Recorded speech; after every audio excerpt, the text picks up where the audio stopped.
तो चलिए दोस्तों, आज हम आपको सैर कराते हैं अपने सौरमंडल की।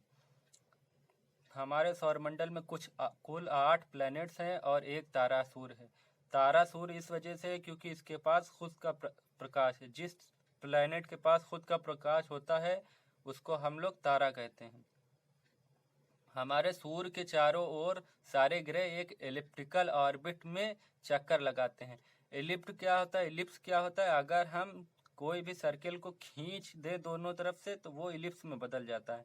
सर्किल के एक सेंटर होता है, एलिप्स के 2 सेंटर होते हैं। तो सूर्य इन्हीं 2 सेंटरों में से किसी एक सेंटर पर मौजूद होता है। हमारे सौरमंडल की आयु 4.5 अरब वर्ष है। हमारे सूर्य के सबसे करीबी ग्रह बुध मरकरी है। हमारे सूर्य का व्यास 13,90,000 किलोमीटर है, जो धरती से 209 गुना ज्यादा है। बुध ग्रह यानी मरकरी ग्रह सूर्य से सबसे निकट स्थित है और आकार में सबसे छोटा है। यह सूर्य की परिक्रमा करने में 88 दिन लगाता है, यानी इसका एक साल 88 दिन का होता है।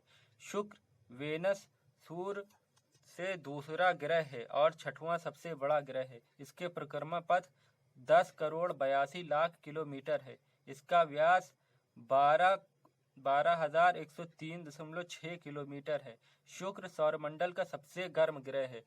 बुध इस वजह से नहीं है, सबसे करीब बुध है, मगर शुक्र सबसे गर्म ग्रह है क्योंकि इस पे ग्रीन हाउस गैसें जो होती हैं वो ज्यादा होती हैं, जैसे कार्बन डाइऑक्साइड, कार्बन मोनोऑक्साइड बुध से ज्यादा शुक्र पर होती हैं। अब तीसरे नंबर पर आते हैं हमारी धरती। पृथ्वी, जिसे हम अर्थ कहते हैं, सौरमंडल का तीसरा ग्रह है। पूर्ण कायनात में या ब्रह्मांड में ज्ञात इकलौता एक ग्रह है जिस पर जिंदगी है। सूर्य से पृथ्वी की दूरी 15 करोड़ किलोमीटर है। पृथ्वी का व्यास 12,756 किलोमीटर है।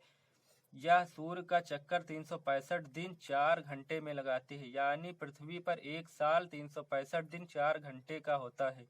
अब हमारा जो अगला ग्रह है मंगल, सौरमंडल का सूर्य से चौथा ग्रह है। पृथ्वी से यह लाल रंग का दिखाई देता है। मंगल ग्रह का घूर्णन काल पृथ्वी के समान है। जिस तरीके से पृथ्वी घूमती है अपने एक्सिस पर और 24 घंटे में एक पूरा कंप्लीट रिवॉल्यूशन लगाती है, तो हमारा दिन कितने घंटे का होता है? 24 घंटे का होता है। उसी तरीके से मंगल भी घूमता है अपनी एक्सिस पर। बृहस्पति यानी जुपिटर सूर्य से 5वां और हमारे सौरमंडल का सबसे बड़ा ग्रह है। सैटर्न यानी शनि सौरमंडल का एक सदस्य ग्रह है। यह सूरज से 6ठे स्थान पर स्थित है। यह बृहस्पति के बाद सबसे बड़ा ग्रह है। शनि के 81 उपग्रह हैं, यानी जिस तरीके से हमारा एक चांद है उस तरीके से शनि के 81 चांद हैं जो इसके चारों ओर चक्कर लगाते हैं। अरुण यानी यूरेनस हमारे सौरमंडल का सूर्य में 7वां स्थान, सूर्य से 7वां स्थान है। व्यास के आधार पर यह सौरमंडल का तीसरा सबसे बड़ा ग्रह है। द्रव्यमान में यह पृथ्वी से 14.5 गुना बड़ा है और आकार में 63 गुना अधिक बड़ा है। वरुण नेपच्यून हमारे सौरमंडल का सूर्य से 8वां ग्रह है। व्यास के आधार पर यह चौथा बड़ा ग्रह है।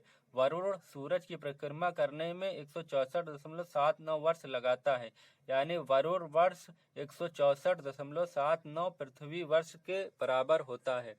अब इस वक्त दोस्तों मार्स ग्रह पर जो है सबसे ज्यादा जो है मिशन काम कर रहे हैं।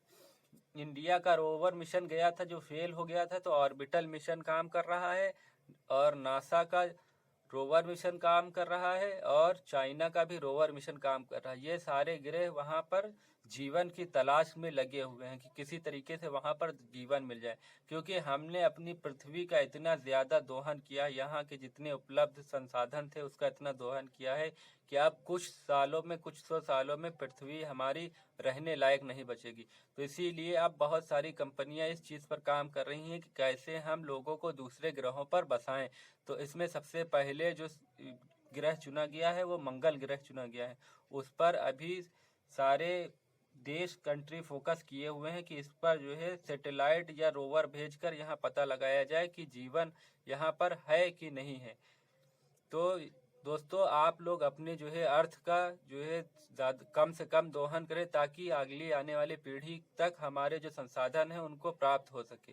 दोस्तों हमारा चैनल आपको कैसा लगा? अगर अच्छा लगा हो तो लाइक करें और सब्सक्राइब करें।